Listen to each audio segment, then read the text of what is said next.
Je suis infirmière anesthésiste au CHU de Rennes et je vous laisse entendre les pleurs des enfants qui viennent au bloc opératoire. Je travaille au bloc pédiatrique. Quand on est un enfant, c'est très difficile de venir au bloc opératoire. Quand on est des parents, ça l'est aussi. Et quand on est des soignants, eh ben, ça devient compliqué aussi parfois. Et moi, là, je les entends toute la journée et en fait, je n'arrive plus à faire mon travail parce que j'appréhende celui qui va arriver après, qu'on va enlever des bras de ses parents. Et puis, je me sens toute seule parce que finalement, mes collègues me disent que c'est normal, que de venir à l'hôpital, c'est compliqué, que le bloc opératoire, ça fait peur et que c'est comme ça. Et le problème, c'est moi, en fait. J'y arrive plus. Je supporte plus de les entendre. Et ça devient tellement envahissant que j'arrive même plus à travailler. Je pense qu'à ça. Et je me dis, le problème, c'est moi. On m'a dit même à l'école d'infirmière que finalement, le burn-out des soignants, c'était normal.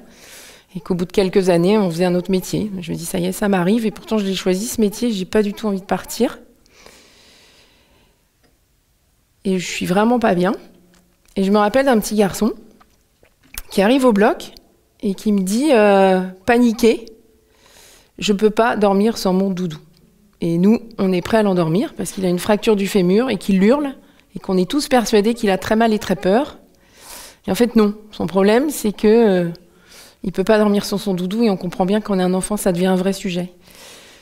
Et on a beau avoir un super hôpital, un plateau technique comme on peut avoir chez nous, et moi, je peux pas résoudre son problème. Et je me sens vraiment nulle. Et je rentre chez moi et je me dis, maintenant, j'arrête. Je sais pas ce que je vais faire, mais en tout cas, je vais partir.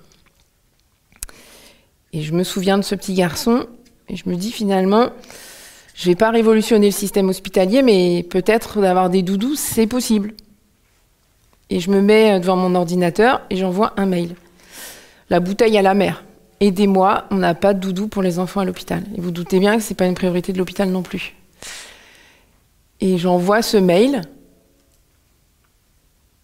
Et chez moi, je reçois un carton d'une société qui s'appelle Moulin Rôti, qui fabrique des doudous. Et qui me fait un don de doudou, voilà, qu'ils avaient un peu en trop, perdu dans un coin. Et je reçois ça chez moi, et j'ouvre le carton, et déjà, ça me fait du bien, en fait.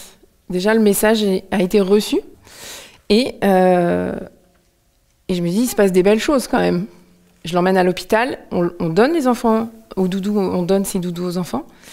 Et il y a un petit garçon qui me dit, tu me donnes ça parce que je suis fort. Évidemment que tu es très fort d'être venu à l'hôpital, de t'être fait opérer, et de repartir brillamment avec son cadeau.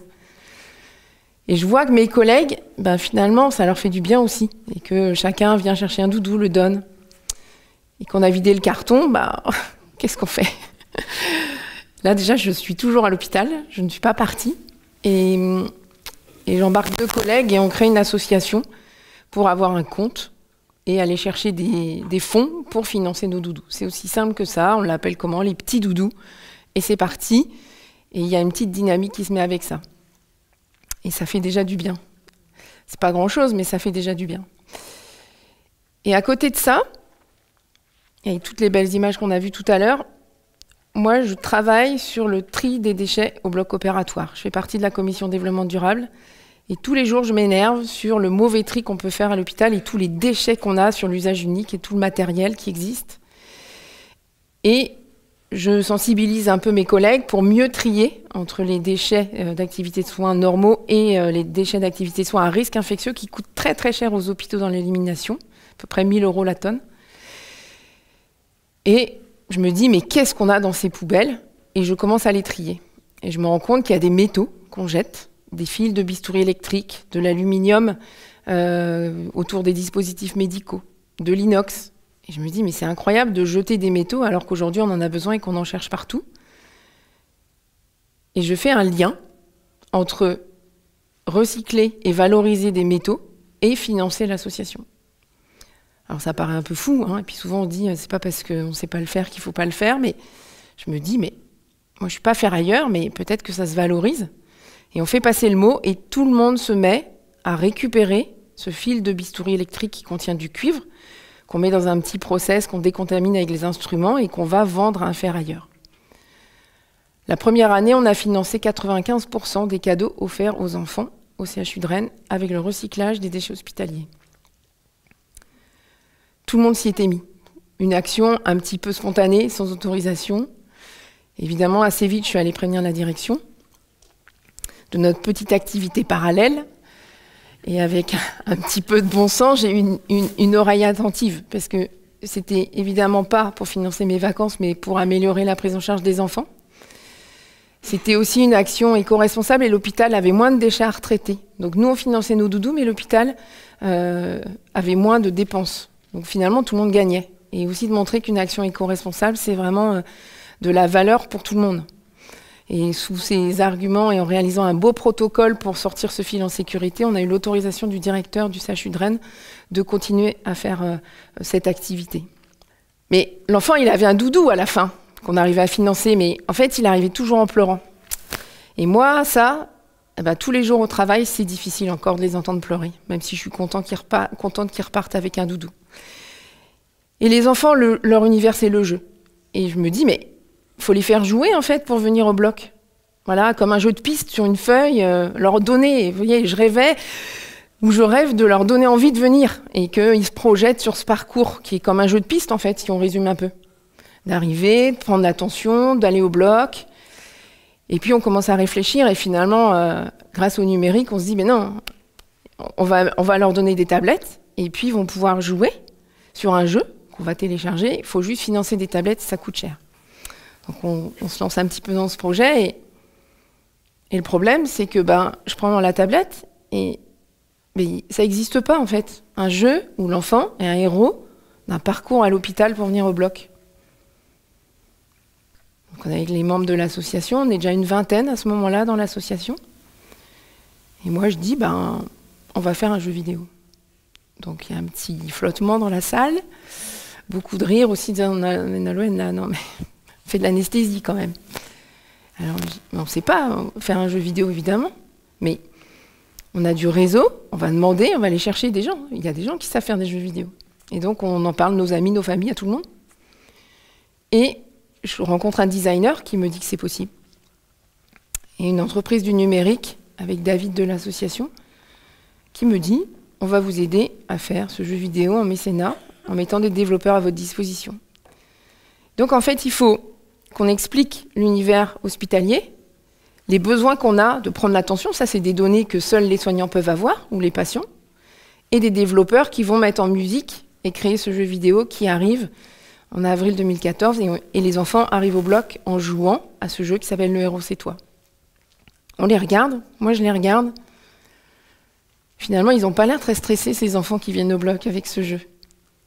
Mon chef me dit, on va faire une étude avec un groupe qui a des médicaments et un groupe qui a ce jeu vidéo. Les résultats de l'étude sont assez incroyables. C'est que les enfants qui ont ce jeu sont beaucoup moins stressés que les autres. Le score d'anxiété est stable et il n'y a pas d'augmentation, ce qui n'est pas le cas avec des médicaments. Mon chef me dit, maintenant j'arrête de prescrire des médicaments, des anxiolytiques, et je prescris ce jeu vidéo. Et ce petit jeu vidéo qui s'appelle Le héros c'est toi devient une prescription médicale. Et là, je me dis, mais quand même, je suis toujours pas partie. Et puis, je regarde ces enfants qui arrivent au bloc opératoire avec cette tablette, qui finalement n'ont plus de médicaments, donc ils peuvent venir debout sur leurs deux pieds, qu'on n'est pas obligé de les accompagner alors qu'ils sont dans un monde quasi parallèle, et que ça change complètement mon métier. C'est qu'au lieu de tenir des enfants pour les endormir alors qu'ils pleurent, je les accompagne à gagner le plus d'étoiles sur ce jeu vidéo. Leurs parents sont évidemment intégrés à ce jeu. Le personnel soignant apparaît comme des guides sur le parcours opératoire et ils gagnent un doudou, évidemment, brillamment, qu'on finance toujours par notre recyclage de déchets. Et moi, je présente, ici, à Paris, les résultats de notre étude. Alors on est très contents à Rennes. Les enfants ils viennent au bloc opératoire de manière plus sereine. Et dans la salle, comme ici, avec vous aujourd'hui, il y a des soignants d'autres hôpitaux qui me disent « Mais moi je suis à Nantes et comment on fait pour avoir ce jeu ?» Je n'avais pas imaginé moi que ça allait être intéressant. Et en même temps, si ça aide les enfants, il faut que ça aide les enfants partout. On ne va pas garder ça pour nous. Donc on réfléchit au modèle et finalement pourquoi ça marche chez nous. C'est des soignants qui s'engagent dans l'établissement, qui créent une association, c'est facile, loi 1901. On peut même leur donner les statuts et leur donner ce qu'on a déjà fait. Et puis, faites du recyclage. Aujourd'hui, pour la planète, il faut vraiment s'engager. On a des déchets et des métaux sous les pieds. Il faut les valoriser. Ça va assurer le modèle économique de l'association. Et c'est important aussi aujourd'hui de trouver des projets qui ont des financements. L'hôpital va gagner en plus aussi et faire des économies. Et puis, on va partager tous ces projets. Et vous allez peut-être en avoir d'autres. Et on va créer ce groupe. Et d'une association, aujourd'hui, il y a 135 associations, comme disait Aude. On est 1800 soignants dans ce réseau. Et on arrive à accompagner plus de 150 000 enfants par an, avec les process qu'on met en place pour que cela devienne une aventure et pas un traumatisme. Alors évidemment, c'est beaucoup de travail. Aujourd'hui, je suis encore infirmière anesthésiste. Et finalement, je les regarde, les enfants, et tous les jours, ils me font du bien. Et c'est bien pour ça que je reste à l'hôpital. Et je regarde aussi les soignants, qui sont fiers de ce qu'ils ont mis en place, et que je reçois finalement bien plus que ce que je donne. Et du temps que j'y passe et l'énergie que je peux y mettre. Il y a quelque temps, je suis de garde à l'hôpital. J'ai un petit garçon qui arrive. Il a un masque avec des gommettes qu'on a créé pour que le masque pour l'endormir devienne son objet et pas le nôtre. Il l'a customisé, il est très beau. Et puis il vient en petite voiture électrique, parce que comme les enfants sont plus prémédiqués avec des anxiolytiques, ils peuvent même conduire, même s'ils n'ont pas leur permis. Donc on a un petit parc automobile de 200 voitures. Il a la tablette avec notre jeu vidéo, et évidemment, il gagne un doudou brillamment. Et je l'accompagne à la sortie du bloc, et je lui dis, attends, tes parents sont dans la salle d'attente, viens, on va les chercher. Et il arrive et il dit à sa maman, maman, est-ce que tu penses que je pourrais revenir ? Bon, sa maman, elle dit pas tout de suite. Voilà. Et je l'écoute, je le regarde, ce petit garçon, et je me dis, mais en fait, c'est possible. C'est possible que ça devienne une aventure. On avait réparé sa main, voilà.